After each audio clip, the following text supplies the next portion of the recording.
نحمده ونصلي على رسوله الكريم اما بعد فقد قال الله تبارك وتعالى كما ورد في سورة آل عمران اعوذ باللہ من الشیطان الرجیم بسم اللہ الرحمن الرحیم اذ قال اللہ تعالی یا عیسی ابن مریم وَإِذْ قَالَ اللَّهُ يَا عِيسَىٰ إِنِّي مُتَوَفِّيكَ وَرَافِعُكَ إِلَيَّ وَمُطَهِّرُكَ مِنَ الَّذِينَ كَفَرُوا وَجَاعِلُ الَّذِينَ اتَّبَعُوكَ فَوْقَ الَّذِينَ كَفَرُوا إِلَىٰ يَوْمِ الْقِيَامَةِ وَقَالَ عَزَّ وَجَلَّ كَمَا وَرَدَ فِي سُورَةِ النِّسَاءِ وَقَوْلُهُمْ إِنَّا قَتَلْنَا الْمَسِيحَ عِيسَى ابْنَ مَرْيَمَ وَمَا قَتَلُوهُ وَمَا صَلَبُوهُ وَلَكِنْ شُبِّهَ لَهُمْ وَإِنَّ الَّذِينَ اخْتَلَفُوا فِيهِ لَفِي شَكٍّ مِّنْهُ مَا لَهُمْ بِهِ مِنْ عِلْمٍ إِلَّا اتِّبَاعَ الظَّنِّ وَمَا قَتَلُوهُ يَقِينًا وقال عز وجل كما ورد في سورة المائدة وكنت عليهم شهيدا ما دمت فيهم فلما توفيتني كنت أنت الرقيب عليهم وأنت على كل شيء شهيد وقال عز وجل كما ورد في سورة الزمر الله يتوفى الأنفس حين موتها والتي لم تمت في منامها فيمسك التي قضى عليها الموت ويرسل الأخرى إلى أجل مسمى صدق الله العظيم رب اشرح لي صدري ويسر لي امري واحلل عقدة من لساني يفقهوا قولي اللهم ربنا الهمنا رشدنا واعذنا من شرور انفسنا اللهم ارنا الحق حقا وارزقنا اتباعه وارنا الباطل باطلا وارزقنا اجتنابه آمین یا رب العالمین۔ آپ کے علم میں ہے کہ آج میں وفات مسیح کے موضوع پر گفتگو کروں گا۔ اس کے پس منظر کے ضمن میں چند باتیں آپ کو بتانا چاہتا ہوں۔ نمبر ایک تو یہ کہ جتنے بھی فتنے اٹھے ہیں امت میں اور جو اب بھی اٹھ رہے ہیں وہ سلسلہ ختم ہونے والا تو نہیں ہے۔ ثلاثون دجالون کذابون چلتا رہے گا قیامت تک۔ تو ان میں ایک مشترک بات یہ ہوتی ہے کہ وہ کسی ایسے مسئلے کو جس پر کہ موجودۃ الوقت حالات جو ہوتے ہیں ان کے مطابق فضا سازگار ہوتی ہے اور اس کا کوئی جذباتی پہلو بھی ہوتا ہے، لیکن جو امت کے اجماع کے خلاف ہوتا ہے اس پر ڈیرا لگاتے ہیں، اس پر گفتگو کرتے ہیں، اس کو لوگوں کے منوا لیتے ہیں۔ اس کا نتیجہ کیا ہوتا ہے کہ چونکہ وہ چیز مجمع علیہ ہوتی ہے، امت کا اجماع ہے 1400 برس سے، اب اگر اس شے کو انہوں نے غلط ثابت کر دیا اپنے زوم میں اور عام لوگوں سے کہ جو صاحب علم نہیں ہے، کہ جو نہیں سمجھ سکتے بات کو، اسے منوا لیا، اس کا مطلب ہے کہ اب اس شخص کے معتقد ہو گئے اور اسلاف سے منحرف ہو گئے کہ یہ تو بے وقوف سے سب لوگ، یہ سارے ہمارے علماء، یہ سارے محدثین، یہ سارے مفسرین، یہ سب بے وقوف تھے، یہ بات بھی نہیں کر سکے۔ یہ ہے وہ شخص، یہ مجدد وقت ہے جس نے یہ بات کہی۔ اس کی ایک مثال یہ ہے وفات مسیح کا معاملہ۔ اس کی ایک مثال میں آپ کو دیتا ہوں، ایک دوسرا فطرہ، وہ بھی غلام احمد کے نام سے شروع ہوا، غلام احمد پرویز۔ وہ یتیم پوتے کی وراثت کا مسئلہ لے کر کھڑا ہو گیا۔ جیسے یہ غلام احمد قادیانی وفات مسیح کا کیسے ہو سکتا ہے کہ ہمارے نبی جو ہے وہ تو فوت ہو کر زیر زمین دفن ہو گئے اور یہ عیسیٰ جو ہے یہ آسمان پر اٹھا لیے، کیسے ممکن ہے؟ اب ظاہر بات ہے عام آدمی جو ہے مسلمان، جس کی حضور سے محبت ہے، حضور کی دل میں تعظیم ہے، عظمت ہے، عقیدت ہے، وہ اس جال میں پھنس جائے گا۔ پھر وہ اپنے دلائل کے ساتھ اس کو جو ہے وہ، اور چونکہ ماحول بھی جو میں سب عرض کروں گا کہ اس کے موافق ہو جاتا ہے اس وقت۔ غلام احمد پرویز نے کیا کہ یتیم پوتے کا مسئلہ، اب یہ اجماع ہے، اگر کسی شخص کا کوئی بیٹا اس کی زندگی میں فوت ہو جائے تو اس کا وراثت میں حصہ نہیں ہوتا، وراثت ہوتی ہے انہی میں جو اس کی موت کے وقت موجود ہو، بیٹے ہوں بیٹیاں ہوں۔ اب اگر جو فوت شدہ بیٹا ہے اس کے کوئی یتیم بچے ہیں تو اب اس میں بڑی ایک جو ہے دلیل، اور دیکھیے جی یتیم بچے بیچارے وہ محروم ہو گئے، یتیم بچوں کا تو زیادہ حق ہونا چاہیے. تو یہ تو اب قانون جو ہے اگر یہ اس پر اجماع ہے تو پھر وہی بات کہ یہ سب بے وقوف لوگ تھے، اور یہ تو بڑے سخت دل اور سنگ دل لوگ تھے جنہوں نے یہ بات گھڑ رکھی. یہ میں نے آپ کو 2 مثالیں دے دی. اب ظاہر بات ہے کہ جو اسلام کا قانون میراث ہے، قانون وراثت ہے، اس کی کچھ بنیادیں ہیں، اس کے کچھ اصول ہیں، ان اصولوں پر وہ کھڑا ہے اور اس کے مطابق جو فیصلہ ہے وہ ہے. تو بہرحال یہ میں نے آپ کو مثال دی ہے کہ کسی ایسے مسئلے کو لے کر اس پر ڈیرا لگا لینا، مورچہ بنا لینا، اس سے اپنی عقیدت پیدا کر لینا، اسلاف سے برگشتہ کر دینا کہ یہ کوئی لوگ سمجھدار نہیں تھے، یہ بے وقوف لوگ تھے، جاہل لوگ تھے. اچھا، اب اسی پس منظر میں سمجھیے کہ 19ویں صدی کے اواخر میں کیا صورتحال ہندوستان میں ہو گئی تھی. انگریز آ گیا تھا اور 1857 کے بعد اس کی براہ راست حکومت قائم ہو گئی تھی. اس سے پہلے 1757 سے 1857 تک جو بھی حکومت تھی ایک تو پورے ہندوستان پر نہیں تھی، لیکن یہ کہ جو بھی تھی وہ ایسٹ انڈیا کمپنی کی تھی، تاج برطانیہ کی نہیں تھی. 1857 کے بعد حکومت قائم ہو گئی. اب ظاہر بات ہے کہ جب انگریزوں نے فتح کیا ہمیں تو ہم پر روب طاری ہوا کہ نہیں. پھر جو زندہ قومیں ہوتی ہیں ان میں کچھ اچھے اوصاف ہوتے ہیں، ان کے اندر فرض شناسی ہے، ان میں دیانت داری ہے. انگریز ڈپٹی کمشنر تھا، 9 بجے کا وقت ہے تو ٹھیک 9 بجے دفتر میں موجود ہوگا. ہمارے لوگ جو آ رہے ہیں لیٹ آرام سے، لیکن یہ ہے کہ ان کی یہ چیزیں جو ہوتی تھی پھر بات اگر کی ہے تو اس کو پورا کیا ہے. تو اس حوالے سے ان کا رعب ہوتا ہے.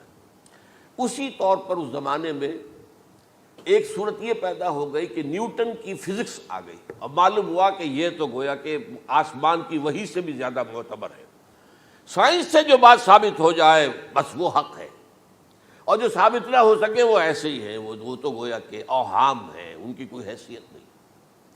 اب اس ضمن میں کیا ہوا، اس وقت جو ہے سر سید احمد خان ایک شخصیت ابھری. انہوں نے جب دیکھا کہ اسلام کی بہت سی چیزیں جو ہیں وہ سائنٹیفک جو انداز فکر ہے اس میں فٹ نہیں بیٹھتی. یہ فرشتے کس بلا کا نام ہے، سائنس تو نہیں بتاتی ہمیں. لہذا انہوں نے کہا فرشتہ کوئی نہیں ہے.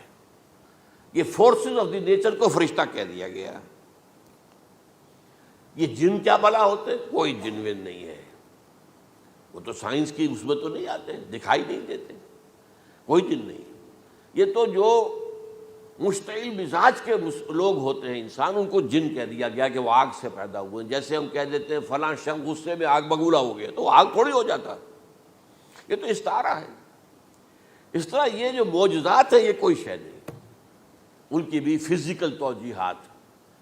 یہ حضرت موسیٰ جب پار ہوئے اپنی قوم کو لے کر سمندر کے تو یہ کوئی معجزہ نہیں تھا، یہ کوئی حضرت موسیٰ کی ضرب کی وجہ سے پھٹا نہیں تھا سمندر، بلکہ وہ تو مد و جزر کا معاملہ تھا. جس وقت سمندر اترا ہوا تھا جزر میں تھا تو موسیٰ اپنی قوم کو لے کر گزر گئے. جب فرعون آیا اپنے لشکر کے ساتھ تو سمندر مدھ پر آ گیا، چڑھایا، لہذا وہ ہلاک ہو گئے. تو معجزات کا انکار، ان تمام کے اندر ایسی فضا پیدا ہو گئی تھی کہ جو عقلی اور سائنٹیفک، عقلی سے آگے بڑھ کر، ایک تو عقلی ہوتا منطقی، ایک ہے عقلی سائنٹیفک، کہ اس کے حوالے سے جو چیز اسلام کی فٹ نہیں بیٹھی، جیسے کہ آپ کہتے ہیں round peg in a square hole اور square peg in a round hole. اب اسکوئر پیگ ہے، راؤنڈ ہول ہے، تو آپ کو اس کے کونے تراشنے پڑیں گے تب وہ اس ہول میں جائے گا. لہذا انہوں نے وہ کونے تراشے، اسی کے طرز پر پھر چلے ہیں. جو آپ کو معلوم ہے علامہ مشرقی، انہوں نے بھی جب شروع کیا اپنا دھندا تو ان کے پہلے کتابچے کیا تھے، مولوی کا غلط مذہب نمبر 1، مولوی کا غلط مذہب نمبر 2، مولوی کا غلط مذہب نمبر 3، چھوٹے چھوٹے کتابچے شائع کر رہے ہیں. مولویوں سے علماء سے برگشتہ کر دیا. اب معلوم ہوا کہ یہ شخص ہے مجدد وقت، یہ مولویوں کے پاس تو کچھ نہیں ہے. اسی کا معاملہ پھر وہ انکار حدیث کی شکل میں آیا، جن میں کہ ایک بڑی شخصیت جو ہے وہ غلام احمد کی، غلام احمد پرویز، کیونکہ اللہ تعالیٰ نے اسے صلاحیت دی تھی، اچھا انشا پرداز تھا، لکھنا اچھا آتا تھا، بولتا بھی اچھا تھا. تو ظاہر بات ہے فتنہ وہی شخص پیدا کر سکتا ہے جو باصلاحیت ہو. جس میں کوئی صلاحیت نہیں وہ کیا فتنہ پیدا کرے گا؟ وہ نہ دنیا میں کوئی ترقی کرے گا، نہ دین میں کرے گا، نہ فتنہ انگیزی کر سکے گا. وہ تو جیسا بھی ہے معاملہ، عام معمول جو ہے لوگوں کا، جیسی بھیڑ چال چل رہی ویسے چل جائے گا. تو اس فضا میں اصل میں غلام احمد پرویز نے جو ڈیرا لگایا وہ وفات مسیح پر تھا۔ یہ سب غلط ہے، یہ کہ مسیح زندہ آسمان پر اٹھا لیے گئے، کیسے ممکن ہے؟ ممکن ہے یہ کوئی الہونی بات ہے؟ سائنس اس کو مان سکتی ہے؟ وہ تو اصل میں ٹھیک ہے، ان کا کہنا کیا ہے کہ مسیح کو سولی تو چڑھایا گیا تھا لیکن وہ اس پر مرا نہیں، فوت نہیں ہوا، موت واقع نہیں ہوئی۔ پھر جب اس کو اتار لیا گیا تو وہ زخمی تھا، مجروح تھا، لیکن تھا زندہ۔ پھر اس کو غار میں رکھ دیا گیا۔ پھر اس کے جو معتقدین تھے انہوں نے اس کی مرہم پٹی کی، اس کا علاج کیا، پھر وہ ٹھیک ٹھاک ہو کر پھر وہ وہاں سے چلا گیا، وہاں چھوڑ گیا اپنے اس شہر کو، یروشلم کو، اور اس ملک کو، فلسطین کو، اور پھر وہ آ گیا کشمیر میں، اور کشمیر میں وہ فوت ہوا۔ اس کی قبر موجود ہے، کسی قبر کی کوئی پرانی بوسیدہ قبر کا نام لے لیا، فلاں قبر جو ہے وہ عیسیٰ ابن مریم کی۔ یہ ہے سارا معاملہ۔ اب ظاہر بات ہے کہ چونکہ ایک انسان کا زندہ آسمان پر اٹھایا جانا، وہ جو سائنسی ذہن ہے وہ اس کو نہیں مانے گا، چاہے قرآن مجید کے اندر تو خرق عادت اور بھی بہت سے ہیں۔ آخر اصحاب کہف 300 برس تک سوتے نہیں رہے، یہ کوئی سائنس کے حساب کتاب سے صحیح ہے؟ یا یہ ہے کہ حضرت عزیر علیہ السلام 100 برس تک مردہ رہے پھر زندہ کر دیے گئے، ان کا گدھا بھی زندہ کر دیا گیا جیسا کہ سورہ بقرہ میں آیا، لیکن ان کا کھانا جو ہے وہ صحیح رہا، اس کو مسا نہیں، اس میں کوئی بدبو نہیں آئی۔ تو واقعات ہوتے ہیں ایسے، اللہ تعالیٰ جو چاہے کرے، خرق عادت ٹھیک ہے۔ فطری قانون جو بھی ہے، جو لاز آف دی نیچر اللہ نے بنائے ہیں اور اس کے مطابق ہی دنیا چل رہی ہے، لیکن اللہ تعالیٰ کے ہاتھ ٹوٹ نہیں گئے، بند نہیں ہو گئے، اختیار ختم نہیں ہو گیا۔ میں کیا کروں؟ میں تو قانون بنا بیٹھا، اب تو میں کچھ نہیں کر سکتا۔ میں تو قانون بنا چکا ہوں کہ آگ جلاتی ہے، اب اگر ابراہیم کو آگ میں ڈال دیا تو میں تو نہیں بچا سکتا، اس لیے کہ قانون ہے، وہ میرا بنایا ہوا قانون۔ لیکن ہم یہ سمجھتے ہیں، ہمارا ایمان ہے اللہ تعالیٰ جو ہے وہ قادر مطلق ہے، وہ جب چاہے اپنے ہی بنائے ہوئے کسی قانون کو توڑے۔ اسی کو کہتے ہیں خرق عادت۔ خرق کے معنی ہوتا ہے پھاڑ دینا، توڑ دینا۔ جیسے کہ وہ سورہ کہف میں لفظ آتا ہے کہ وہ حضرت موسیٰ کو جن کے پاس بھیجا گیا تھا، بزرگ کے پاس، انہوں نے اس کشتی کا جس میں وہ سوار تھے اس کا ایک تختہ پھاڑ دیا، توڑ دیا، خرقہ۔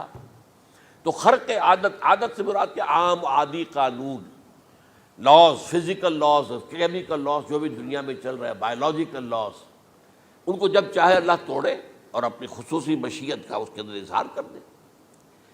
اب اس سلسلے میں جو میں نے آیات آپ کو سنائی ہیں، اور اسی طرح کی کچھ اور آیات بھی ہیں، ان میں قادیانی نے اور قادیانیوں نے اصل ڈیرا لگایا ہے لفظ وفات پر۔ اصل میں یہ لفظ کیا ہے جو لوگ عربی زبان سے واقف نہیں، ان کو بڑی آسانی، وفات وفات وفات، یہ تو آ گیا، توفیتو، توفیتا، متوفی کا، اے موسیٰ میں تمہیں وفات دے دوں گا، اے اللہ جب تو نے مجھے وفات دے دی، تو وفات تو قرآن میں ہے۔ پھر اس کے ہوتے ہوئے یہ مفسرین کو کیا ہو گیا؟ ان کا دماغ خراب ہو گیا تھا۔ یہ تمام محدثین جو ہیں اتنی عقل بھی نہیں تھی ان میں۔ تو یہ وہ بات جو میں پہلے بیان کر چکا ہوں۔ اب میں آپ کو بتاتا ہوں اصل میں عربی زبان کا قاعدہ۔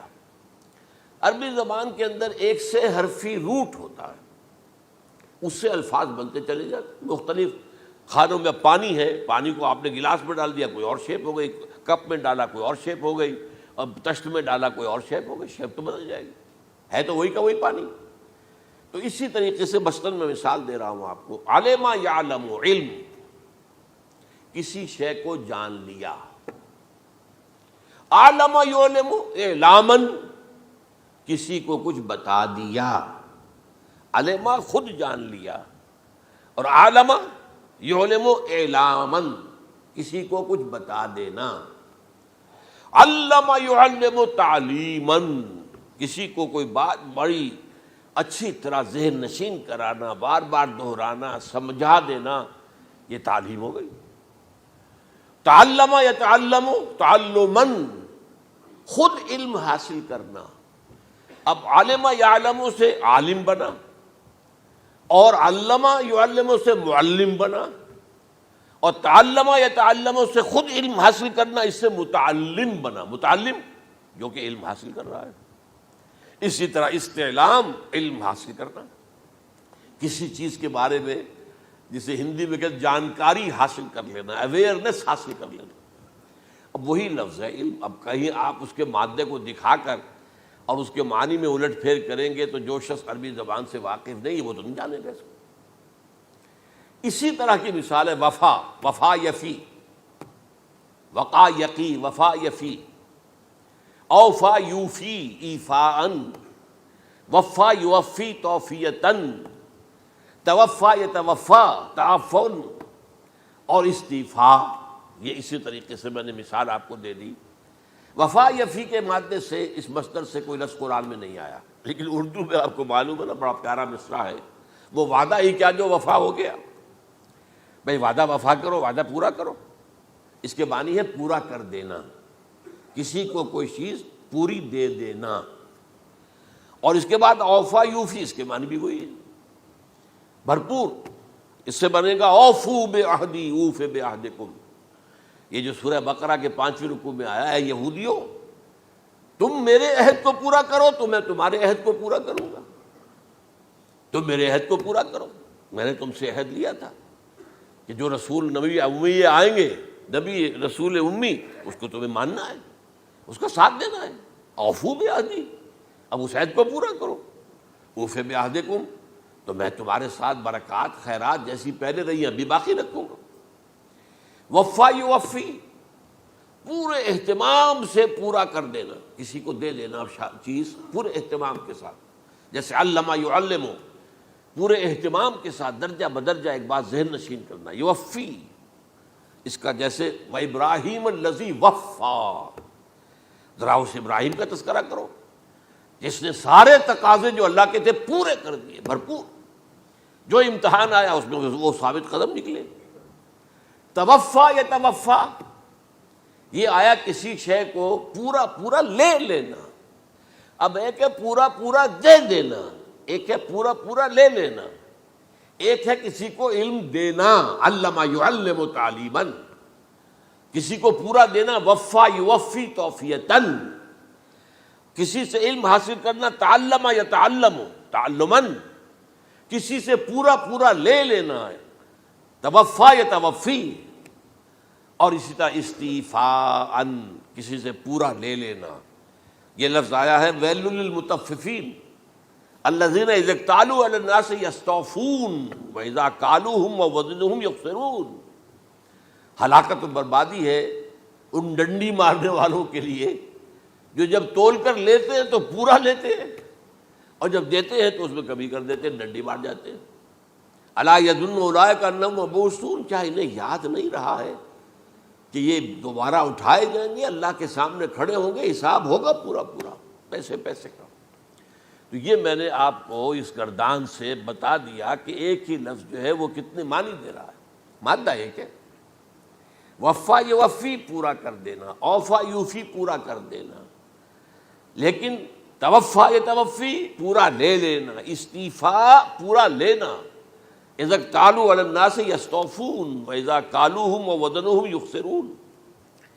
اب دیکھیے اس میں قرآن مجید جو ہے اس کے ضمن میں سب سے جو فیصلہ کن آیت ہے وہ سورہ زمر کی ہے، اور یہ جو میں نے پچھلی مرتبہ بھی آپ سے کہا تھا، لا یاتیہ الباطل من بین یدیہ ولا من خلفہ، قرآن پر باطل حملہ آور ہو ہی نہیں سکتا، نہ سامنے سے نہ پیچھے سے۔ اب دیکھیے یہ ساری آیتیں جن میں حضرت مسیح کا ذکر ہے اور وفات کا لفظ جو ہے مختلف صورتوں میں استعمال ہوا ہے، اس میں سورہ زمر جو کہ مکی صورت ہے اس میں ہے وہ کانٹے دار آیت جس سے مسئلہ حل ہوتا ہے۔ وہ کیا ہے؟ وہ میں نے آپ کو سنائی ہے، اللہ یتوفی الانفس حین موتہا، اللہ قبض کر لیتا ہے، لے لیتا ہے نفس کو اس کی موت کے وقت، واللتی لم تمت فی منامہا، اور جس کے مرنے کا وقت نہیں آیا، مرا نہیں ہے، اس کی نیند میں لے لیتا ہے۔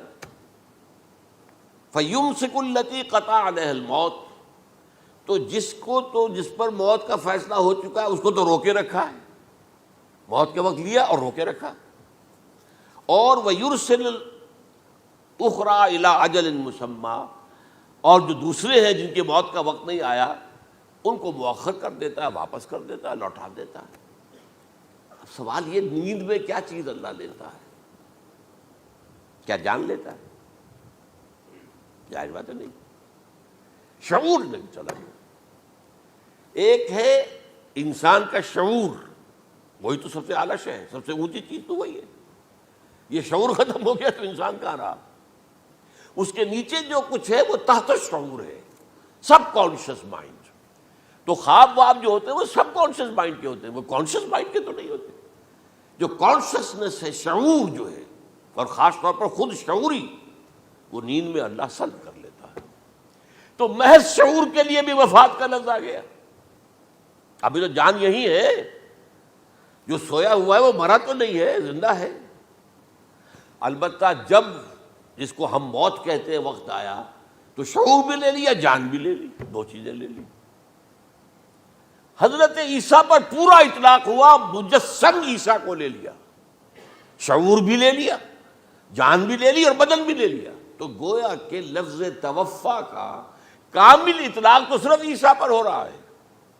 ہم جب مرتے ہیں تو ہمارا جسم تو یہی رہتا ہے، وہ تو گیا قبر میں، پورا قبض نہیں کیا اس نے، پوری شے کو اپنے قبضے میں نہیں لیا، جسم تو یہی ہے۔ لیکن یہ کہ موت کے اندر ظاہر بات ہے کہ جان گئی، اور جان ہی اصل چیز ہے۔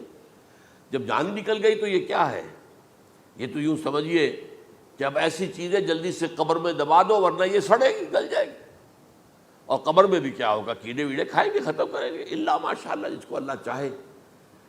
انبیاء کرام اور شہداء کی جسموں کو اللہ تعالیٰ نے محفوظ رکھا ہوا ہے، واللہ عالم۔ تو اس اعتبار سے تو اب توفا، اللہ یتوفی الانفس حین موتها۔ اب نفس کا لفظ دیکھیے، یہ قرآن مجید میں نہ معلوم کتنے معنی میں آیا۔ ایک تو پورا وجود کسی کا یہ نفس ہے، میرا نفس، نفسی نفسی نفسی۔ کیا ہوگا جب قیامت کے دن ہم بول رہے ہوں گے؟ اور جو اللہ کے لیے بھی لفظ آ گیا نفس، نفس کے معنی ہم جب بولتے ہیں عام طور پہ تو وہ تو برے سچ میں بولتے ہیں، بھائی یہ نفسانی تقاضے ہیں، ان کو ذرا دبا کے رکھو۔ لیکن یہ نفس، یحذرکم اللہ نفسہ، اللہ تمہیں ڈراتا ہے اپنے آپ سے، یعنی اللہ اپنی ذات سے ڈراتا ہے کہ وہ جہاں رؤوف اور رحیم ہے وہاں پر وہ عذاب دینے والا بھی ہے، انتقام بھی لیتا ہے، شدید العقاب بھی ہے۔ تو یہ بھی ہو گیا نفس۔ پھر نفس جو ہے ہم اس کو بھی کہہ دیتے ہیں، جو کہ نفس کی ایک کیفیت ہے خاص، نفس لوامہ، نفس امارہ، نفس مطمئنہ، یا ایتھا النفس المطمئنہ ارجعی الی ربک راضیۃ مرضیہ۔ تو یہاں پر کیا ہے؟ نفس سے مراد پہلا جو ٹکڑا ہے، اللہ یتوفی الانفس حین موتها، شعور جو ہے اس پر لفظ نفس کا اطلاق ہوا۔ اور جب موت ہوتی ہے تو شعور کے ساتھ جان بھی اس کے اندر شامل، وہ نفس کا اطلاق ہو گیا اس پر بھی۔ اور اصل میں لفظ توفا جو ہے اس کا حقیقی مفہوم اگر پورا ہوا ہے اس معنی میں کہ پورا کا پورا لے لینا، تو وہ تو صرف حضرت مسیح علیہ السلام کے بارے میں ہے۔ شعور جمع جان جمع جسم، وہ سب کے سب اللہ تعالیٰ نے لے لی۔ تو یہ اصل میں اس آیت کے اوپر جو ان لوگوں نے زور لگایا ہے، اس میں اس اعتبار سے کہ یہ لفظ وفات جو ہے اس کے اوپر جو ہے عام طور پر وفات کے معنی ہے موت ہے، حالانکہ قرآن مجید میں موت کا لفظ بھی تو آیا ہے نا، ان موتہا واللتی لم تمت، یہ سارے الفاظ موت کا لفظ بھی تو آتا ہے نا۔ لیکن یہ کہ وفات کا لفظ بھی ہے، کوئی شک نہیں ہے، حضور کی وفات ہو گئی، فلاں کی وفات ہو گئی، یہ بھی ہے، لیکن یہ اس کا ایک استعمال ہے۔ وفا یفی، اوفا یوفی، وفا یوفی، توفا و یتوفی، استیفا یستعفی، یہ سارے الفاظ اسی سے وفا کے لفظ سے بن رہے ہیں۔ اب یہ کہ اس کے ضمن میں عقلی بات آپ کے سامنے رکھنا چاہتا ہوں۔ یہ تو میں نے آپ کے سامنے اس لفظ کے حوالے سے، کیونکہ سارا ڈیرا اس لفظ پر ہے ان کا۔ دیکھیے پہلی بات عقلی طور پر یہ ہے جو قرآن سے ثابت ہے، رسول کبھی قتل نہیں ہو سکتا، اور رسول کبھی مغلوب نہیں ہو سکتا۔ اس میں فرق ہے نبی اور رسول کا، نبی قتل ہو سکتا ہے، رسول قتل نہیں ہو سکتا۔ اب یہ علیحدہ بحث ہے، نبی کون ہوتا ہے، رسول کون ہوتا ہے۔ اس میں جو اجماع ہے تمام امت کا وہ کیا ہے کہ رسول خاص ہے، نبی عام ہے۔ نبی بہت آئے ہیں، 1.25 لاکھ آئے ہیں بعض روایات کی روح سے، رسول بہت تھوڑے 313 ہیں۔ قرآن مجید میں یوں سمجھیے کہ 20 کے قریب تو انبیاء کا ذکر ہے، اور 5-7 ہیں جو رسول ہیں۔ حضرت نوح رسول ہیں، آدم تو رسول نہیں تھے، نبی تو تھے۔ حضرت شیس رسول تو نہیں تھے، نبی تو تھے۔ حضرت ادریس رسول تو نہیں تھے، نبی تو تھے۔ نبی تو رسول جو ہیں پہلے وہ تو حضرت نوح ہے۔ تو اس طریقے حضرت جو ہود ہیں، پھر حضرت صالح ہیں۔ اس حوالے سے نبی اور رسول کے فرق کو سمجھیے تو قرآن کہتا ہے کتب اللہ لاغلبن انا ورسلی، اللہ نے طے کر دیا ہے، لکھ دیا ہے، میں اور میرے رسول غالب آ کر رہیں گے۔ رسول مغلوب نہیں ہو سکتا۔ نمبر 2، وَلَقَدْ سَبَقَتْ كَلِمَتُنَا لِعِبَادِنَا الْمُرْسَلِينَ أَنَّهُمْ هُمُ الْمَنْصُورُونَ وَأَنَّ جُنْدَنَا لَهُمُ الْغَالِبُونَ۔ یہ بات ہمارے طرف سے طے کی جا چکی ہے، پہلے سے طے ہو چکی ہے، پہلے سے معین قانون ہے اپنے ان رسولوں کے بارے میں جنہیں ہم نے بھیجا ہو، رسولوں کے، نبیوں کے بارے میں نہیں، کہ وہی منصور ہوں گے، ان کی مدد کی جائے گی لا محالہ، اور ہمارا جو لشکر ہوگا یعنی رسول کے ساتھ جو لوگ ہوں گے وہ اللہ کا لشکر ہے، وہ حزب اللہ ہے۔ وَأَنَّ جُنْدَنَا لَهُمُ الْغَالِبُونَ، لازماً وہ غالب ہو کر رہیں گے۔ یہ 2 چیزیں جو ہے قرآن مجید کے اندر، یہ 2 آیات نص سے قطعی ہیں کہ رسول کبھی مغلوب نہیں ہو سکتا، رسول کبھی قتل نہیں ہو سکتا۔ اب عجیب بات دیکھیے سورہ آل عمران میں، کیونکہ حضرت عیسیٰ کے ساتھ حضرت یحییٰ بھی موجود ہے۔ حضرت یحییٰ حضرت مریم کے خالہ زاد بھائی تھے، حضرت زکریا کے بیٹے تھے۔ سورہ آل عمران اور سورہ مریم دونوں میں آپ دیکھتے ہیں کہ پہلے یحییٰ کا ذکر ہوتا ہے، پھر عیسیٰ کا ذکر ہوتا ہے۔ یہ ہم عصر بھی تھے، لیکن یہ کہ سینئر تھے حضرت یحییٰ۔ لیکن حضرت یحییٰ کی مدح قرآن کرتے کرتے آخری بات کیا کہتا ہے؟ نبیم من الصالحین، لفظ رسول نہیں آیا ان کے لیے۔ اور وہیں سائملٹینیس کنٹراسٹ ہے سورہ آل عمران میں حضرت عیسیٰ کے لیے، وہ سارے ان کی مدح رسولاً الی بنی اسرائیل، وہ رسول تھے اور وہ نبی تھے۔ نبی قتل ہو گئے، ایک آبرو باختہ لڑکی کی فرمائش پر قتل کر دیا۔ ایک ڈانسر، اس پر بادشاہ اس وقت جو تھا، وہ بادشاہ کیا تھا؟ وہ ایسے بادشاہ ہوتے تھے اس زمانے میں جیسے ہمارے ہاں بھاولپور کے جو ہے نواب ہے، بادشاہ تو انگریز تھا، حکومت تو اس کی تھی، لیکن ایک اٹانومی سی دے رکھی تھی۔ راجے جو ہیں، راجہ صاحب ہیں، مہاراجہ ہیں، یہ راجے مہاراجے اور نواب جو ہوتے تھے یہ ایک اٹانومی تھی۔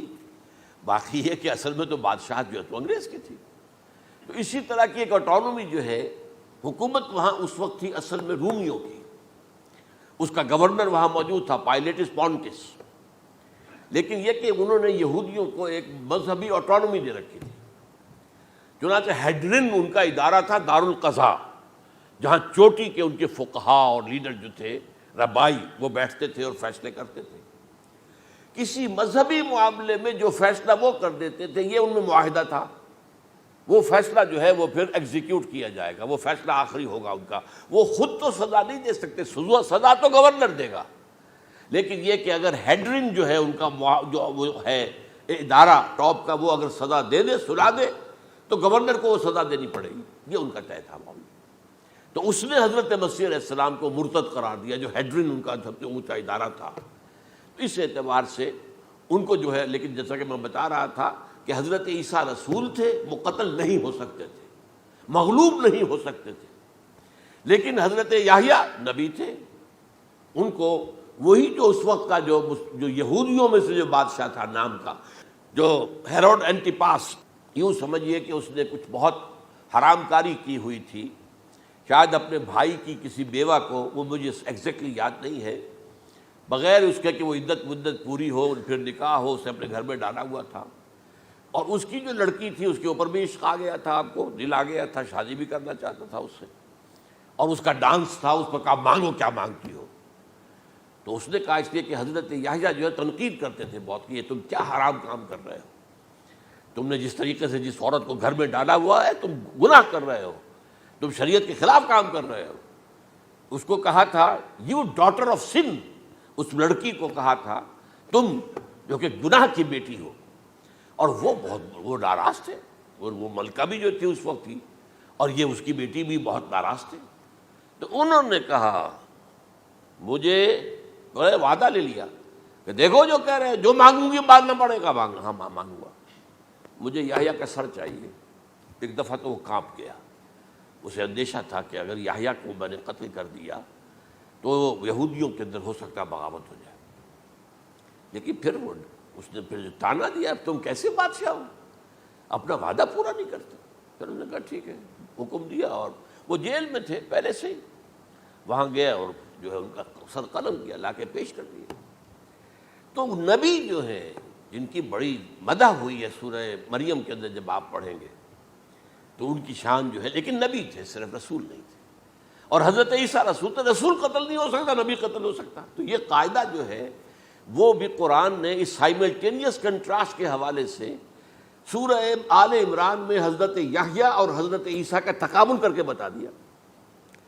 تو ایک تو بات یہ ہے کہ اس اعتبار سے میں جو آپ کو آیت سنا چکا ہوں, یہ جو جرائم جو ہے سورہ نساء کے اندر یہودیوں کے اللہ تعالیٰ نے بیان کیے ہیں, ان میں سے یہ بھی ہے وَقَوْلُهُمْ إِنَّا قَتَلْنَا الْمَسِيحَ عِيسَى ابْنَ مَرْيَمَ. اور ان کا یہ کہنا کتنا بڑا جرم ہے جو یہ کہہ رہے ہیں, ہم نے عیسیٰ ابن مریم کو قتل کر دیا. لیکن یہاں ایک عجیب کیفیت ہے, رسول اللہ کے رسول کو. عام طور پر اس کی کنسٹرکشن کو لوگ سمجھے نہیں ہیں, وہ سمجھتے ہیں انہوں نے خود ہی کہا رسول اللہ, انہوں تو رسول اللہ کہتے تو قتل کیسے کرتے. یہ اللہ نے کہا, اچھا ان کا کہنا یہ کہ اللہ کے رسول کو قتل کر دیا. وَقَوْلُهُمْ إِنَّا قَتَلْنَا الْمَسِيحَ عِيسَى ابْنَ مَرْيَمَ رسول اللہ, ان کا یہ کہنا کہ ہم نے عیسیٰ ابن مریم کو, مسیح کو قتل کر دیا, وہ اللہ کے رسول کو. وَمَا قَتَلُوهُ وَمَا صَلَبُوهُ, انہوں نے نہ اسے قتل کیا نہ سولی پہ چڑھایا, وَلَكِنْ شُبِّهَ لَهُمْ, بس مشابہت پیدا کر دی گئی ان کے لیے, شبہ میں ڈال دیا گیا ان کو. وَإِنَّ الَّذِينَ اخْتَلَفُوا فِيهِ لَفِي شَكٍّ مِّنْهُ, اور جو لوگ اختلاف کر رہے ہیں ان کے بارے میں وہ بس شکوک میں مبتلا ہیں. مَا لَهُمْ بِهِ مِنْ عِلْمٍ, ان کے پاس کوئی علم نہیں ہے. إِلَّا اتِّبَاعَ الظَّنِّ, صرف گمان کی پیروی کر رہے ہیں. وَمَا قَتَلُوهُ يَقِينًا, اور ہرگز قتل نہیں کیا. یہ کلیئر سورہ نساء کی آیت نمبر 157 ہے. اب یہاں ایک سوال پیدا ہوتا ہے, پھر کون قتل ہوا؟ واقعہ تو ہوا ہے, سولی کا واقعہ ایک ہسٹوریکل واقعہ ہے. پھر کون صلیب پہ چڑھا؟ حضرت عیسیٰ تو صلیب پر نہیں چڑھ سکتے, اس لیے کہ صلیب کی موت کو سمجھا جاتا تھا بہت ذلت کی موت ہے, بہت حقارت کی موت ہے, بہت ملعون موت ہے. تو جب عیسیٰ مغلوب نہیں ہو سکتے تو صلیب پہ کیسے چڑھا دیے جائیں گے؟ قتل ہونا تو بعد میں ہوگا نا, پہلے تو آپ صلیب پر لٹکائیں گے اس کو نا, تب وہ جب مرے گا تو کہیں گے قتل بھی ہو گیا, ہم نے قتل کر دیا. صلیب کیا ہوتی تھی یہ معلوم ہے آپ کو؟ ایک لمبی لکڑی, ایک جو ہے ٹرانسفرس آ جائے گی اس کے اوپر, اور اس میں سے یہ ہے کہ اس کے دونوں, ایک شخص کے جو ہے دونوں ہاتھ وہ نیل کر دیے جاتے تھے, یہ جو اوپر جو ہے کراس کا جو نشان ہے وہ کیلیں ٹھوک کر لگا دیے گئے, اور پاؤں دونوں جو ہے وہ پیروں کے اندر کیلیں ٹھوک کر وہ اس لمبی لکڑی کے ساتھ جو نیچے سے آ رہی ہے اس میں لگا دیے. اب وہ بلیڈنگ ہو رہی ہے, اس کا جو حال ہے پتلا ہو رہا ہے, اس کا رفتہ رفتہ سسک کر مرتا ہے نا, اسی لیے اسے کہتے ہیں بڑی ملعون موت ہے. ایک ہے آپ نے پھانسی دی کسی کو, ایک جھولا جھولتا ہے اور گیا, ختم ہو گیا. آج کل تو کیا ہوتا ہے, کرسی پہ بٹھایا, ذرا کرنٹ چھوڑا اور گئے صاحب, کو ٹیکا لگایا پتہ ہی نہیں چلا, اور پیٹ ٹیکے کے ساتھ آدمی مر گیا. تو یہ بھی ہوتا ہے, لیکن یہ کہ بدترین موت جو ہے صلیب کی موت ہے. تو یہ واقعہ تو ہوا ہے صلیب کا, لیکن یہ کہ کون مرا. اب دیکھیے عیسائیوں کا کہنا کیا ہے, عیسیٰ صلیب پر چڑھے, وہاں فوت ہو گئے, مر گئے, پھر انہیں نکالا گیا, ایک قبر میں رکھ دیا گیا. لیکن قبر وہ جو تھی اس طرح نہیں تھی زمین میں کھودی ہوئی, بلکہ ایک پہاڑ کے اندر ایک چھوٹا سا کھو تھا, غار سی, وہاں رکھ دیا گیا. لیکن وہاں سے وہ زندہ ہو گئے. اگلے دن جب لوگ آئے تو دیکھا وہ قبر تو خالی ہے, عیسیٰ کہاں گئے؟ وہ زندہ ہو کر آسمان پر اٹھا دیے گئے, اور آسمان پر جانے سے پہلے وہ اپنے حواریین سے ملے بھی تھے, کہا میں زندہ ہوں. یہ ہے ان کا عقیدہ. اور اس کے بعد یہ بھی عقیدہ ہے کہ دوبارہ آئیں گے، قیامت کے قریب آئیں گے، یہ بھی عقیدہ ہے۔ ہمارا عقیدہ کیا ہے؟ نہ سولی پر چڑھے نہ قتل ہوئے، بلکہ اللہ نے انہیں اٹھا لیا، بل رفعہ اللہ الیہ، اللہ تعالیٰ نے انہیں اٹھا لیا۔ جیسے کہ آتا قرآن میں، یا عیسیٰ انی متوفیک ورافعک الیہ، اے عیسیٰ میں تمہیں قبض کر لوں گا، قبضے میں اپنے لے لوں گا اور اپنی طرف اٹھا لوں گا، رافعک الیہ، یہ قرآن مجید کا قول ہے۔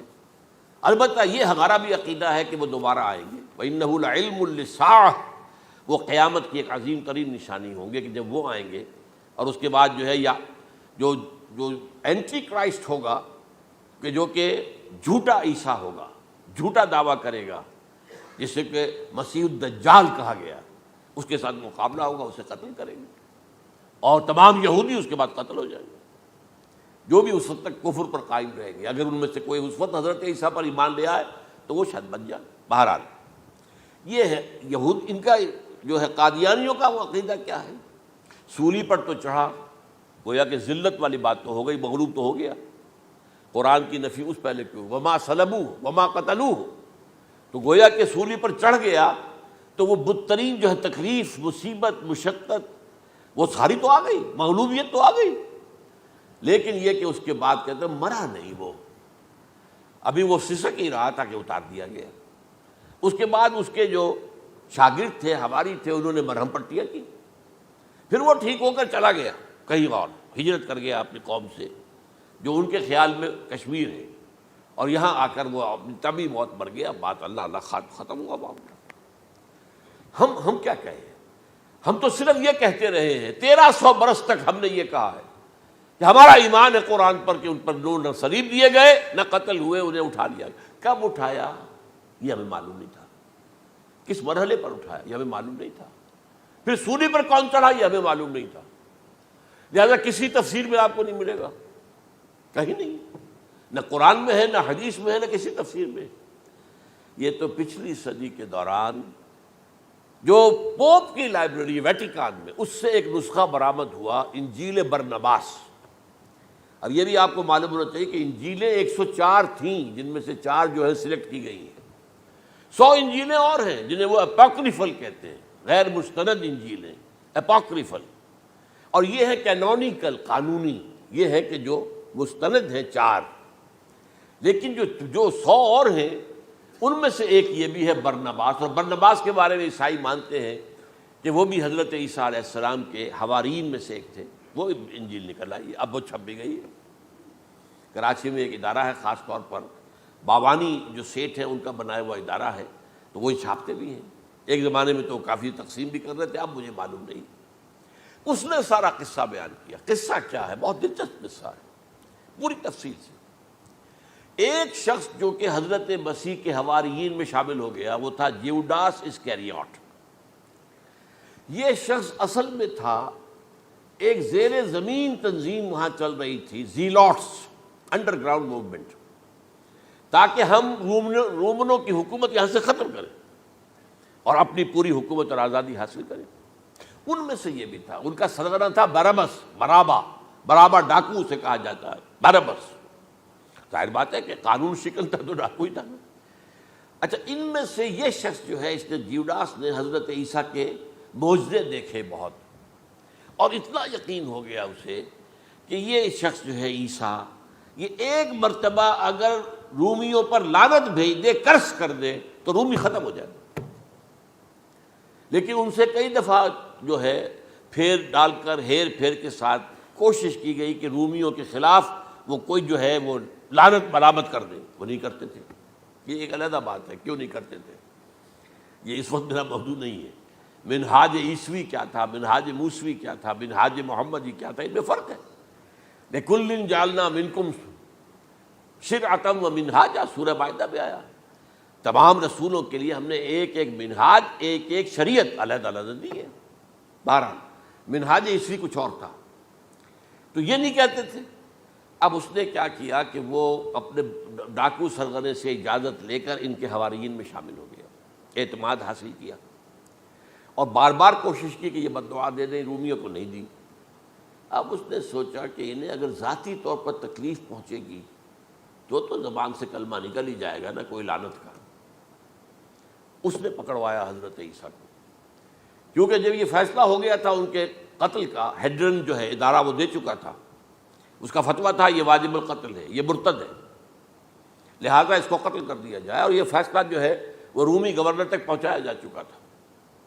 رومی گورنر نے یہاں تک کہا، یہ سینٹ جو متی کی انجیل ہے اس میں موجود ہے، بھائی ہمارے پاس تو اس کا کوئی جرم نہیں ہے، ہمارے ہاں کوئی ایسی بات اس کی نہیں ہے جس سے کہ ہم اسے واجب القتل قرار دیں. ان کا نہیں، ہمارا حکم ہے، ہمارا فیصلہ تمہارا طے ہے، چاہے مذہبی معاملے میں کوئی فیصلہ ہمارا ہوگا تو تمہیں جو ایگزیکیوٹ کرنا ہوگا. بہرحال اس وقت حضرت مسیح روپوش ہو گئے گرفتاری سے بچنے کے لیے. ایک باغ میں تھے وہ، وہاں پر رات کے وقت انہوں نے اپنے حواریین کے ساتھ لاسٹ سپر کہتے ہیں اس کو، لاسٹ سپر کھانا کھایا، آخری کھانا تھا. اور اس کے بعد اس نے فرمایا آج کی رات تم میں سے ایک میرے خلاف غداری کرے گا. یہ کہہ کر حضرت مسیح تو ایک کوٹھڑی میں چلے گئے جو ہوتی ہے باغ کے اندر، کوئی کھرپے ورپے جو ہے، کوئی وہاں پہ کسیاں رکھی ہوئی، تو اس میں خود جا کر عبادت میں مصروف ہو گئے. اپنے حواریین سے کہا کہ تم بھی عبادت کرو. وہ حواریین سو گئے.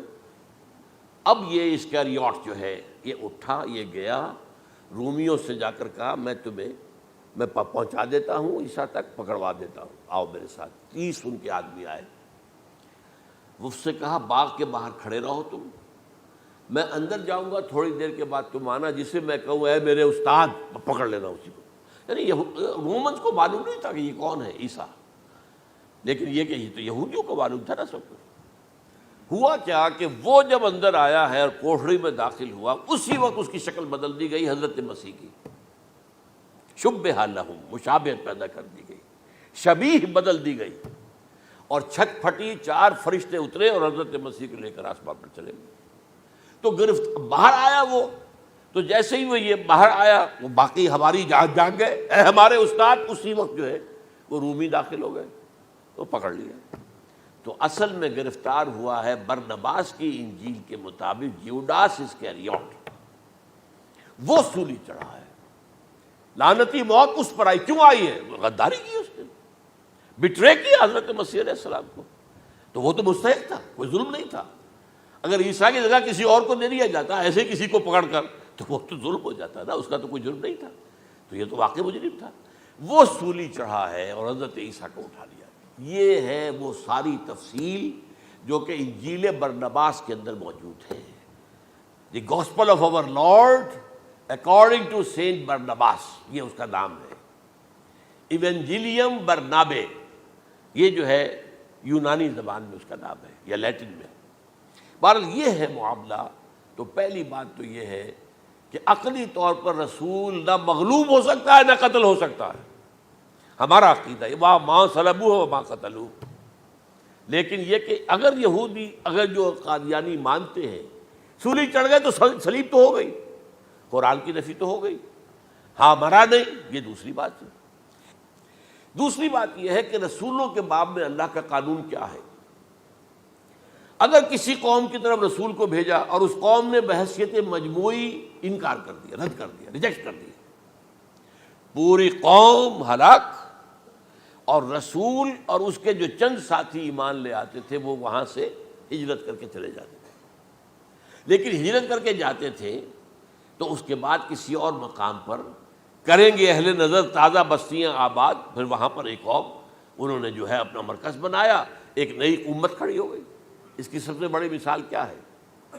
قوم عاد ختم ہوئی حضرت ہود علیہ السلام کو ریجیکٹ کرنے کے باعث ہلاک کر دی گئی. حضرت ہود علیہ السلام اپنے ساتھیوں کو لے کر، یہ قوم عاد تھی عرب کا جزیرہ نما عرب کے جنوبی علاقے کے اندر، جو اب صحرا ہے، بہت بدترین صحرا ہے، الربع الخالی جسے کہتے ہیں، خالی ہے، وہاں کوئی زندگی کے آثار ہے ہی نہیں، نہ کوئی پتیاں ہیں، نہ کوئی گھاس ہے، نہ کوئی انسان ہے، نہ کوئی حیوان، کچھ نہیں. الربع الخالی، بدترین صحرا ہے. وہ صحرا ایسا ہے کہ اس کے اندر کوئی چیز ٹکتی نہیں ہے، جو چیز اوپر ہوگی وہ دھستی چلی جائے گی، اندر چلی جائے گی. ورنہ عام صحرا کے اندر ریت کے اوپر اونٹ بھی چلتا ہے، انسان بھی چلتے ہیں، لیکن اس میں نہیں. تو یہاں پر قوم عاد جو ہے آباد تھی، اور اب جو ہے وہ سیٹلائٹ سے دیکھ لیا گیا ہے کہ قوم عاد کا جو بڑا بادشاہ تھا شداد، اس نے جو جنت بنائی تھی وہ موجود ہے، زیر زمین اسی صحرا کے نیچے دفن شدہ موجود ہے، جس کو کہا گیا ہے الم تر کیف فعل ربک بعاد ارم ذات العماد التی لم یخلق مثلها فی البلاد، ایسے ایسے ستونوں والا جیسے پہلے دنیا میں بنے ہی نہیں تھے۔ وہ قوم عاد تھی، بڑی زبردست قوم تھی، قوم جبارین، لیکن یہ کہ اس کے بعد ہلاک ہو گئی۔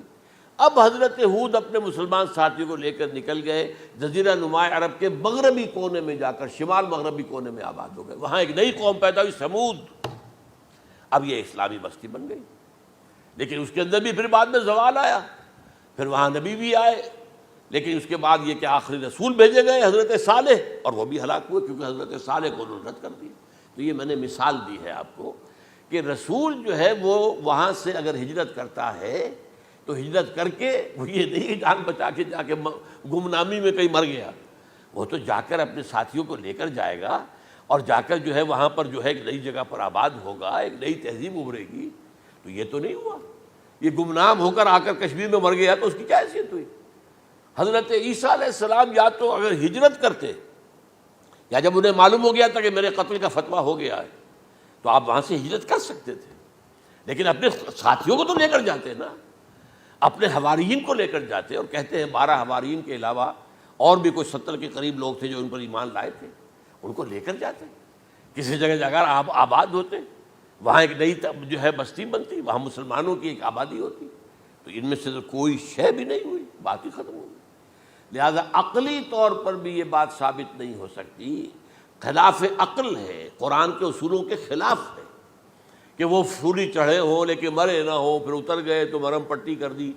اچھا، کیا رومنوں کو اور یہودیوں کو پتہ نہیں چلا کہ مریم پٹی ہو رہی ہے اس کی اور عیسیٰ مرا نہیں ہے؟ اگر ان کے پتہ چل جاتا تو کیا وہ چھوڑ دیتے؟ اب مرہم پٹی کے بغیر تو 12 جو شخص سولی پر لٹکا رہا ہے وہ تو تقریباً مردہ ہی ہوتا ہے نا۔ وہ کہ چلیے ہو سکتا ہے کہ کوئی ایسا امکان ہو کہ اس کی نبض ابھی چل رہی ہو اور وہ اتار لیا جائے اور مرہم پٹی کر لی جائے تو بچ جائے، لیکن یہ کہ پھر اس کے بعد وہ اگر وہاں سے ہجرت کرتے تو وہاں سے وہ اپنے حواریین کو لے کر جاتے اور کسی نئی جگہ پر جا کر آباد ہوتے۔ ان دونوں اعتبارات سے یہ بات ناقابل قبول ہے، ناقابل یقین ہے۔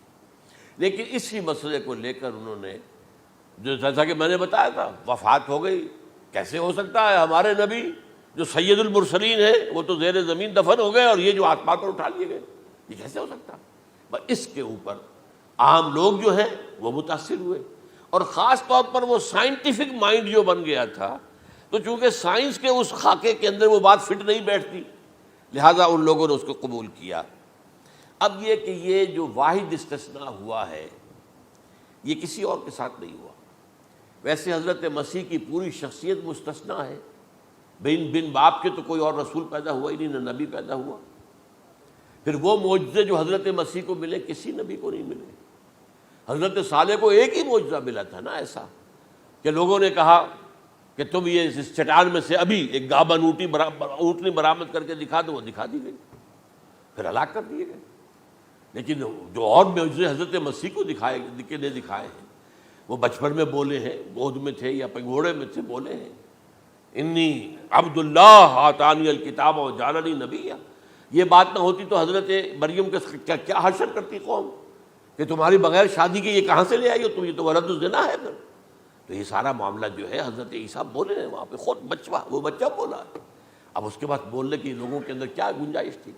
زندہ کو مردہ کر دینا، ثم باذن اللہ، مردہ زندہ ہو گیا، اور تخلیق حیات، ایک پرندہ بنانا گارے کا، پھونک مارنا اور اڑتا ہوا پرندہ بن جائے، ایک کوڑی کے جسم پر ہاتھ پھیرنا اور کوڑ ختم، ایک مادرزاد اندھے کی آنکھوں پر ہاتھ پھیرنا اور بینائی آ گئی۔ یہ سارے معجزات مستثنیٰ شخصیت ہے۔ ان کا یہ استثناء کیوں کیا گیا یہ بڑی تلخ بات ہے، یہ یاد کر لیجیے، کیونکہ یا تو قوم اسی وقت ہلاک کر دی جاتی جیسا کہ ہوا قوم نوح، قوم ہود، قوم عاد، قوم سمود، قوم شعیب، یہ ہوا کہ نہیں ہوا؟ اور صدوم اور عمورہ کی بستیاں جہاں حضرت لوط بھیجے گئے، اور آل فرعون جو ہلاک کیے گئے، یا تو پوری قوم ہلاک کی جاتی؟ نہیں، یہ یوں سمجھیے کہ اس پورے معاملے کو درمیان میں سے ایک وقفہ دے دیا گیا، حضرت عیسیٰ کو اٹھا لیا گیا۔ اور حضرت عیسیٰ دوبارہ آئیں گے. یہ کیوں کیا گیا؟ اب اس میں بڑی تلخ بات آپ سے کہہ رہا ہوں، یہ آپ کے لیے قبول کرنا آسان نہیں، حلق سے نیچے اٹھنے کی مشکل سے. اس قوم کو زندہ رکھا گیا ہے جو ملعون اور مغضوب علیہم قوم ہے. سب سورہ فاتحہ میں مفسرین لکھتے ہیں ضالین یہ نصارہ ہیں اور مغضوب علیہم یہ یہودی ہیں. اور قرآن کہتا ہے لعن الذین کفروا من اہل الکتاب علی لسان داؤد عیسی ابن مریم، لعنت کی گئی ایک ملعون اور مغضوب قوم کے ہاتھوں. آخری امت محمد اور اس کا بھی بہترین حصہ، اس پر عذاب ان کے ہاتھوں آئے گا. عربوں پر عذاب یہودیوں کے ہاتھوں، اس لیے ان کو بچایا گیا. یہ میں نے کئی دفعہ واقعہ سنایا، مولانا اصلاحی صاحب بتایا کرتے تھے، کیونکہ وہ راجپوت تھے، یو پی کے راجپوت مشرقی حصے کے، کہ ہمارے ہاں کوئی نوجوان اگر کوئی بڑی گری ہوئی حرکت کرتا تھا تو اس کے سر پر چمار کے ذریعے، چمار کے ہاتھوں جوتا لگوایا جاتا تھا. اگر راجپوت کے سر پر راجپوت کا جوتا گرا تو چلو تکلیف تو ہوئی، لیکن یہ کہ راجپوت کا جوتا گرا ہے نا، پڑا ہے.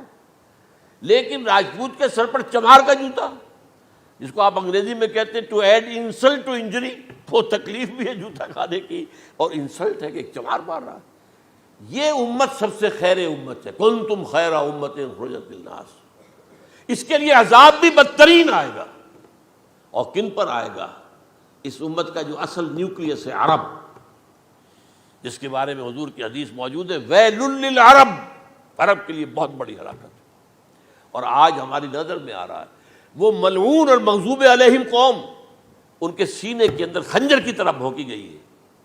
اور 30 کروڑ کے قریب عرب بے حمیتی، بے غیرتی، بزدلی، کمزوری، ذلت، مسکرت کی مثال بنے ہوئے. کوئی بول سکتا ہے اس اسرائیل کے خلاف؟ کوئی بول سکتا ہے؟ 30-35 لاکھ آدمی ہے اسرائیل کے اندر یہودی، اس سے زیادہ تو امریکہ میں 50 لاکھ کے قریب، کل 1.25 کروڑ آدمی ہے یہ یہودی پوری دنیا کے اندر. لیکن دیکھیے جو چاہتا کرتا ہے. جب چاہا اس نے عراق کے ایٹمک انسٹالیشن کو تباہ کر دیا، اور سعودی عرب کی فضا میں اس کو فیول کیا ہے انہوں نے، دوبارہ ریفیولنگ جو ہوئی ہے ان کے جہازوں کی، وہ سعودی عرب کی فضا میں ہوئی. یہ صورت جو ہے عربوں کے اوپر. اور اب جو آنا ہے آرمگیڈان، کیونکہ پوری عیسائی دنیا یہودیوں کے قبضے میں ہے، اور یہ رومی ایک حدیث کی روح سے 80 علم لے کر حملہ آور ہوں گے تم پر. اور یہ ہوگا مڈل ایسٹ میں. آپ کو معلوم ہے پوری دنیا میں کہا جا رہا ہے 3rd ورلڈ وار جو ہونے والی ہے وہ مڈل ایسٹ میں ہوگی. اور میں ٹوائنبی کا قول آپ کو سنا چکا ہوں، 1950 کا قول ہے اس کا. یہ اس وقت تک تو سوال ہی پیدا نہیں ہوتا تھا. سارا تصادم جو ہو رہا تھا وہ ایک طرف روسی اور اس کے ساتھی تھے، روس اور اس کے ساتھی، دوسری طرف یہ مغربی یورپ اور امریکہ تھا. کوئی مسلمانوں اور عیسائیوں کی کسی جنگ کا تو کوئی امکان نظر ہی نہیں آتا تھا. لیکن ٹائنبی نے کہا ہے، جو سب سے بڑا فلاسفر آف ہسٹری ہے 20ویں صدی کا، کہ اب جو جنگ ہوگی بڑی، جو اس نیکسٹ سینچری کی، 21st سینچری کی، وہ در حقیقت کمیونزم کے درمیان اور کیپٹلزم کے درمیان نہیں ہوگی، بلکہ عیسائیوں اور مسلمانوں کے درمیان ہوگی. یہ میں اس کا حوالہ بھی پورا آپ کو دے چکا ہوں، اس نے یہ کہاں یہ بات کہی. تو یہ ہے، یہ بات جان لیجیے. اور مڈل ایسٹ میں ہوگی، گریٹر اسرائیل بنے گا. حدیث میں خبریں، یہ سارے مسلمان ممالک تمہارے ہاتھ سے نکل جائیں گے مسلمانوں. یہ عراق اور اردن اور یہ اور وہ، یہاں تک کہ ترکی، سعودی عرب کا بھی شمالی حصہ نکل جائے گا. البتہ مدینے کا جو ان کا پروگرام ہے اس کو اللہ نہیں پورا ہونے دے گا. مدینے میں داخلے کی ان کو اجازت نہیں ملے گی. بہرحال یہ سارا کچھ ہونے والا ہے. وہ وقت بھی آنے والا ہے کہ حضور کی ایک حدیث کے مطابق ایک شخص کے 1000 بیٹے ہوں گے تو 999 ختم ہو جائیں گے، ایک بچے گا. یہ وقت بھی آنے والا ہے کہ حضور فرماتے ہیں اتنی بڑی جنگ ہوگی، اتنی خوریزی ہوگی کہ پوری زمین اٹھ جائے گی لاشوں سے. تو پرندہ جو ہے، کوئی ایک تو پرندے ہوتے ہیں کہ جو مردار خور ہے، گدھ ہے، وہ تو بڑی خوشی سے اتریں گے، تناول فرمائیں گے لاشوں کو. اسی طریقے سے کوے ہیں، چیلے ہیں. لیکن جو نفاست پسند پرندے ہیں وہ لاش کے اوپر اترنا نہیں چاہتے. تو ایک پرندہ اڑتا چلا جائے گا، اسے کہیں زمین پر اترنے کی جگہ نہیں ملے گی، لاشیں ہی لاشیں ہوں گی. یہاں تک کہ وہ تھک ہار کر اس کے جو ہے پر جواب دے جائیں گے، گرے گا تو لاش پر گرے گا. یہ وقت آنے والا، اور یہ یہودیوں کے ہاتھوں، یا یہودیوں کے جو سپورٹرز ہیں اس وقت، جو ان کے ہاتھ میں اعلی کار ہیں، ان کے ہاتھوں آنا ہے۔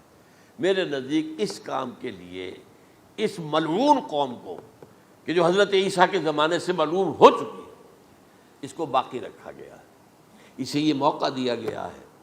اس نے اسرائیل بنا لیا ہے، تقریباً 2000 سال کے بعد وہ دوبارہ آ کر آباد ہوئے اس سرزمین میں جہاں سے نکال دیے گئے تھے 70 عیسوی کے اندر۔ یہ سارا کچھ کیوں ہو رہا ہے؟ تو در حقیقت میرے نزدیک واللہ عالم حکمت خداوندی اس میں یہ ہے، انہیں روک کر رکھا گیا ہے اور حضرت عیسیٰ کو اٹھا لیا۔ پھر وہی عیسیٰ آئیں گے اور انہی کے ہاتھ میں یہ ہلاک ہوگی، سوائے اس کے چونکہ جو ایک میں نے آپ کو کئی دفعہ حوالہ دیا ہے، فلاڈلفیا ٹرمپٹ ایک رسالہ نکلتا ہے پروٹیسٹنٹ عیسائیوں کا، انہوں نے یہ لکھا ہے، اس نے لکھا ہے ایک پرچے کے اندر کہ جب حضرت مسیح آئے گی اینٹی کرائسٹ ہوگا، وہ لکھا اس نے کہ وہ یہودی ہوگا، حالانکہ وہ پرو یہودی ہے۔ وہ جتنے بھی یہ جو کرسچن زائنسٹ ہیں، یہ تو یہودیوں سے بڑھ کر زائنسٹ ہیں، ان کے بڑے سپورٹرز ہیں۔ تو لیکن اس نے لکھا ہے اینٹی کرائسٹ ول بی اے جیو۔ ابھی کچھ عرصے پہلے آپ کو یاد ہوگا نوسٹریڈیمس کا بڑا چرچا ہو گیا تھا، اس کی جو ہے وہ پیشن گوئیاں، اور یہ کہ ایک مسلمان ہوگا اینٹی کرائسٹ، اور صدام کے بارے میں اشارے کیے جا رہے تھے کہ وہ اینٹی کرائسٹ ہوگا وغیرہ وغیرہ۔ لیکن انہوں نے لکھا ہے کہ وہ اینٹی کرائسٹ یہودی ہوگا، اور اس نے لکھا 80% یہودی قتل ہو جائے گا۔ یہ میں نے ایک تعویل کی ہے اپنے ذہن میں کہ 20% شاید وہ ہوں جو حضرت عیسیٰ کی جو سیکنڈ کمنگ ہے، آمد ثانی کے موقع پر ان پر ایمان لے آئیں اور وہ بچ جائیں۔ لیکن جو بھی حضرت عیسیٰ کا انکاری ہوگا وہ ختم کر دیا جائے گا، جیسے قوم نوح ختم ہوئی، قوم ہود ختم ہوئی، قوم عاد ختم ہوئی، قوم صالح ختم ہوئی، اسی طریقے سے۔ تو یہ قانون خداوندی پورا ہونا ہے۔ بس ایسے ہی ہے جیسے کسی کو پھانسی کا حکم تو ہو گیا ہو لیکن ابھی ایگزیکیوشن نہ ہوئی ہو، ہوتا ہے 2 سال 3 سال گزر جاتے ہیں کہ پھانسی کا حکم ہے لیکن یہ کہ اب وہ پھانسی نہیں ہو رہی ہے، وہ اپیلوں در اپیلوں معاملہ چل رہا ہے۔ یہ ہے میرے نزدیک واللہ عالم، اللہ تعالیٰ نے یہ کوڑا ان مسلمانوں کے لیے رکھا ہوا ہے کہ جن کے رتبے ہیں سوا، ان کی سوا مشکل ہے۔ جتنا اونچا مقام اللہ نے دیا عربوں کو، ان میں حضور کو اٹھایا، ان کی زبان میں اپنا آخری کلام نازل کیا، تو ان کی ذمہ داری بھی بہت ہے۔ جن کے رتبے ہیں سوا، ان کی سوا مشکل ہے۔ اقول قولی ھذا واستغفر اللہ لی ولکم ولسائر المسلمین والمسلمات۔